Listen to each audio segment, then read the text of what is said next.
Hello बच्चों, let's read the question. कह रहा है ए 0.141 gram sample of phosphorus containing compound was digested in a mixture of nitric acid and H2SO4 which resulted in formation of carbon dioxide, H2O and H3PO4। बच्चों, इतने gram sample था एक phosphorus containing compound का जिसको हमने treat किया है nitric acid और सल्फ्यूरिक एसिड के मिक्सचर के साथ में। तो प्रोडक्ट जो मिले हैं वो मिले कार्बन डाइऑक्साइड, H2O और H3PO4 हमें मिला है।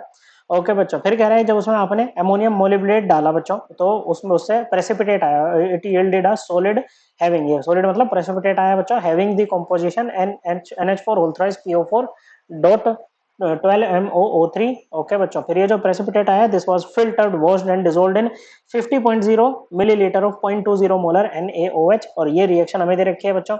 ओके, NaOH के साथ में OH माइनस कहां से, NaOH से तो आया बच्चों।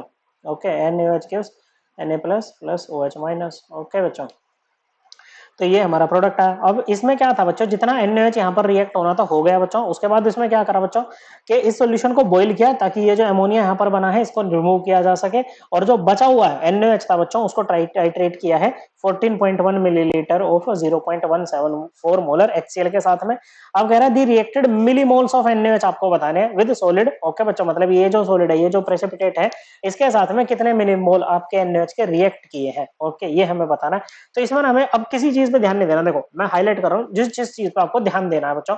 इनफैक्ट अब आपको इस रिएक्शन पे भी ध्यान देने की जरूरत नहीं है। आपको एक तो इस पे ध्यान देना है कि आप कितना NaOH लेकर के चले हो। ओके, एक तो इस चीज पे ध्यान देना है बच्चों। एक इस चीज पे ध्यान देना है कि कितना HCl आपका कंज्यूम हुआ है एक्सेस ऑफ NaOH को न्यूट्रलाइज करने में बच्चों।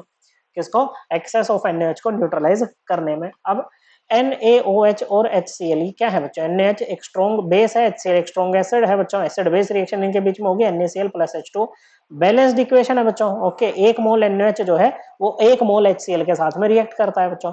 मोलैरिटी क्या होती है बच्चों, मोलैरिटी होती है number of millimole of solute divided by volume of solution in millilitre बच्चों। ये होते हैं नंबर ऑफ मिलीमोल्स।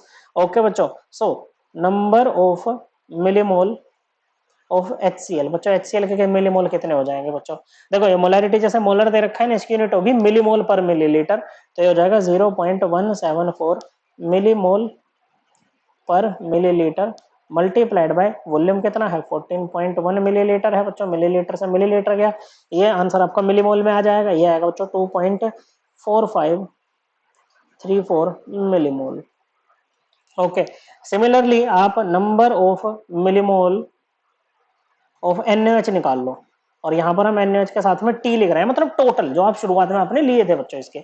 तो ये हो जाएंगे आपके कितने 0.20 मिलीमोल पर मिलीलीटर मल्टीप्लाइड बाय 50 मिलीलीटर बच्चों। ओके, मिलीलीटर से मिलीलीटर गया, इसको कैलकुलेट करेंगे तो ये आ जाएगा 10 मिलीमोल। अब 10 मिलीमोल लेकर के आप चले थे बच्चों।